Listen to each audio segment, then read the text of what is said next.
Sir బాచుపల్లిలో ఒక murder జరిగింది sir. అంటే సాఫ్ట్‌వేర్ జాబ్ చేస్తున్న తన భార్యని భర్తే అతి దారుణంగా చంపడం జరిగింది. అసలు ఏం జరిగింది ఈ ఇష్యూలో సార్? యాహ్! మన హైదరాబాద్‌లో బాచ్‌పల్లిలో యాక్చువల్‌గా ఇది మే 4థ్ జరిగిందని చెప్తున్నారు. బట్ లేట్‌గా నిన్న అరెస్ట్ చేశారు. ఎందుకంటే అతను తప్పించుకున్నాడు. నిన్న అరెస్ట్ చేశారు. అందుకని నిన్ననే ఇది న్యూస్ వైరల్ అయింది.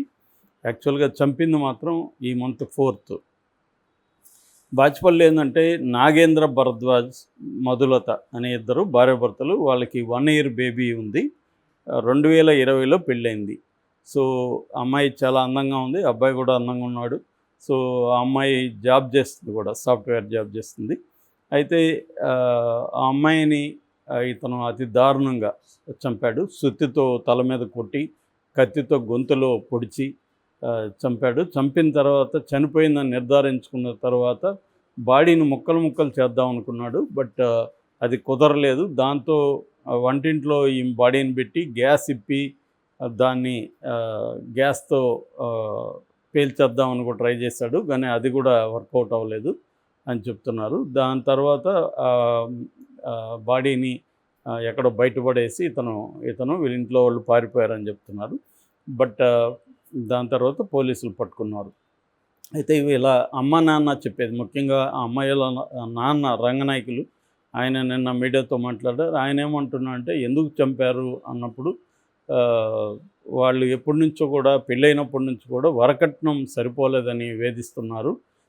ఇతనే కాకుండా వీళ్ళ అమ్మ నాన్న కూడా వేధిస్తున్నారు. మా పాప చెప్పింది, మేము కొంత కౌన్సిలింగ్ చేసాము మా అల్లుడికి, అమ్మాయి జాబ్ చేస్తుంది, నీకు సరిపోయేంత ఇచ్చాము, ఇంకా ఎందుకు, మీరు ఉన్నది నువ్వు ఒక కొడుకు, నీకు భార్య ఉంది, సో ప్రశాంతంగా ఉండండి, మా వల్ల అయిన స్థాయి మాకంటే ఎక్కువే, మా వల్ల అయిన దానికంటే ఎక్కువే మేము పెట్టాము అని మేము ఎక్స్ప్లెయిన్ చేసాము.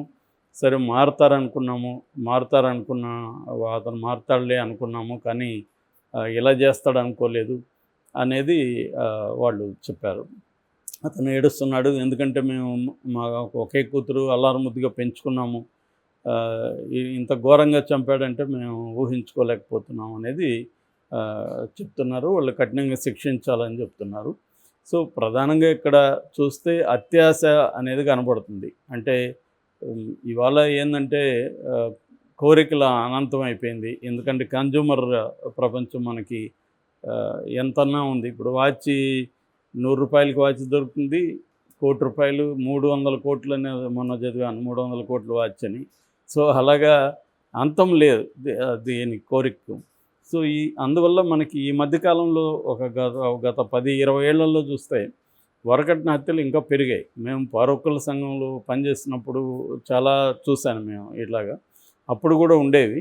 కానీ ఈ మధ్య ప్రధాన కారణం ఏంటంటే, అప్పుడేంటంటే మినిమం కట్నం సరిపోలేదనే ఉద్దేశం ఉండేది. ఇప్పుడు ఎంత కట్నం ఇచ్చినా, అమ్మాయి ఎంత సంపాదిస్తున్నా ఇంకా డిమాండ్ చేయడం అనేది కనిపిస్తుంది. సో అది కూడా ఇప్పుడు అతను సంపాదించుకోగలిగితే ఓకే, అమ్మాయి కూడా ఎలాగో జాబ్ చేస్తుంది. సాఫ్ట్వేర్ అంటే మినిమం 1 lakh కన్నా వస్తుంది. అయినా కూడా ఈ అమ్మాయిని చిత్రహింసలు పెట్టి, అమ్మాయిని కొట్టి ఇదంతా చేయడం అనేది చాలా జరుగుతున్నాయి ఈ మధ్యకాలంలో. రెండవది ఏంటంటే, ఇక్కడ ఆ అమ్మాయి చూడడానికి కూడా చాలా బోల్డ్గా, చాలా ఇదిగా కనిపిస్తుంది, అసర్టివ్గా కనిపిస్తుంది. వీళ్ళ అమ్మ నాన్నకు కూడా తెలుసు అని చెప్తున్నారు. మరి వీళ్ళు ఎందుకు ముందే చొరవ తీసుకోలేదు? వాళ్ళ నాన్న రంగనాయకులు ఏం చెప్తున్నారంటే, మేము ఆల్రెడీ పోలీస్ కంప్లైంట్ కూడా ఇచ్చాము బాచ్‌పల్లి పోలీస్ స్టేషన్లో అని చెప్తున్నాడు. మరి ఆ స్థాయి ఉన్నప్పుడు అతన్ని వదిలేసి వచ్చేసి ఉండొచ్చు కదా అనేది అనిపిస్తుంది మనకి. కానీ మరి కారణాలు తెలియదు. అమ్మాయి అతన్ని వదిలేసి రాలేదు. సో చాలామంది ఏంటంటే, ఇప్పటికి కూడా మనం పవిత్ర, శిల్ప, చందు ఈ ముగ్గురి విషయంలో కూడా చెప్పుకున్నాం. శిల్ప కూడా అతన్ని వదిలేసి ఎందుకు రాలేదు, రోజు అతని దగ్గర 5-6 ఏళ్ళ నుంచి ఎందుకు రోజు దెబ్బలు తింటుంది అనుకున్నప్పుడు ఆమె చెప్పిన కారణం ఏంటంటే, మా బంధువులంతా తెలిస్తే ఇది నాకు ఇబ్బంది అవుతుంది, వాళ్ళందరూ నన్ను ఒక రకంగా చూస్తారు, నాకు ఒక ఆడపిల్ల ఉంది, ఆడపిల్ల భవిష్యత్తును దృష్టిలో పెట్టుకొని నేను భరించానని చెప్తుంది. నిజానికి ఇలాంటి వాళ్ళకి కౌన్సిలింగ్ ఇవ్వాల్సిన అవసరం ఉంది.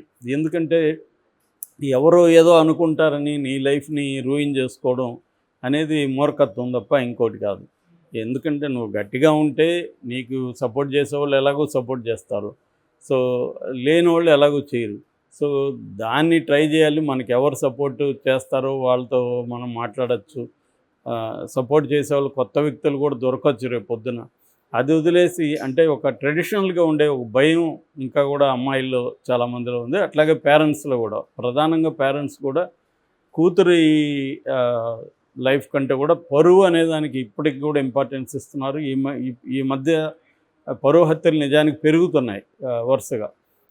ఒక పక్క టెక్నాలజీ, మోడర్నైజేషన్ ఇవన్నీ పెరుగుతున్నా కూడా పరువు హత్యలు ఎందుకు పెరుగుతున్నాయంటే ఈ సమాజంలో ప్రతి సంబంధాలకి ఎక్కడ ఇవి బ్రేకప్ అయిపోతాయో, మనల్ని ఎక్కడ తక్కువగా చూస్తారో అన్న ఇది ఎక్కువైపోయింది. ఎందుకంటే ఇంతకుముందన్నా ఒక విషయం దాచిపెట్టడం ఈజీగా ఉండేది, ఇవాళ దాచిపెట్టలేము, సర్క్యులేట్ ఎక్కువైపోతుంది.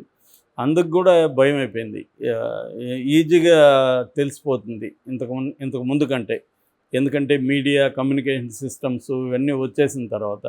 ఇంతకుముందు అంటే ఎవరో కలిస్తే మాత్రం మాట్లాడేవాళ్ళం, ఇప్పుడు ఇమీడియట్గా ఫోన్ చేసి పలానా జరిగింది చూసావా అని చెప్పేయడం. సో ఇట్లా వెళ్ళిపోతుంది అన్నమాట.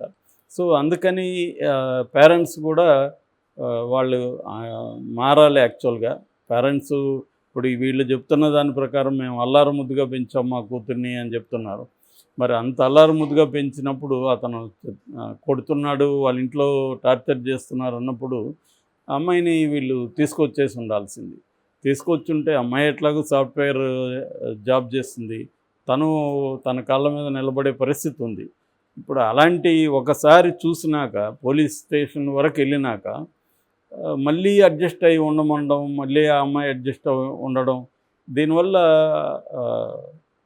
ఇది జరగడానికి ఇది కూడా వన్ ఆఫ్ ద రీజన్స్. ఎందుకంటే వాడు ఒక మృగంలాగా ఉన్నాడు మనిషి, చూడడానికేమో చాలా అందంగా బాగున్నాడు, కానీ వాడు కొట్టిన పద్ధతి, వాడు చంపిన పద్ధతి చూస్తే ఖచ్చితంగా వాడు మామూలు మనిషి అయితే కాదు. వాడు ఖచ్చితంగా కొంత సైకోపాత్ లక్షణాలు ఉన్నాయి అతనికి. సో ఇటువంటి సైకోపాత్ లక్షణాలు ఉన్నప్పుడు అది వాళ్ళకి అర్థమవుతుంది కదా వాళ్ళు ఎలా ట్రీట్ చేశారని. సో పేరెంట్స్ కూడా చొరవ తీసుకొని అమ్మాయిని ఒప్పించి బయటికి తీసుకొని వచ్చి ఉండాలి.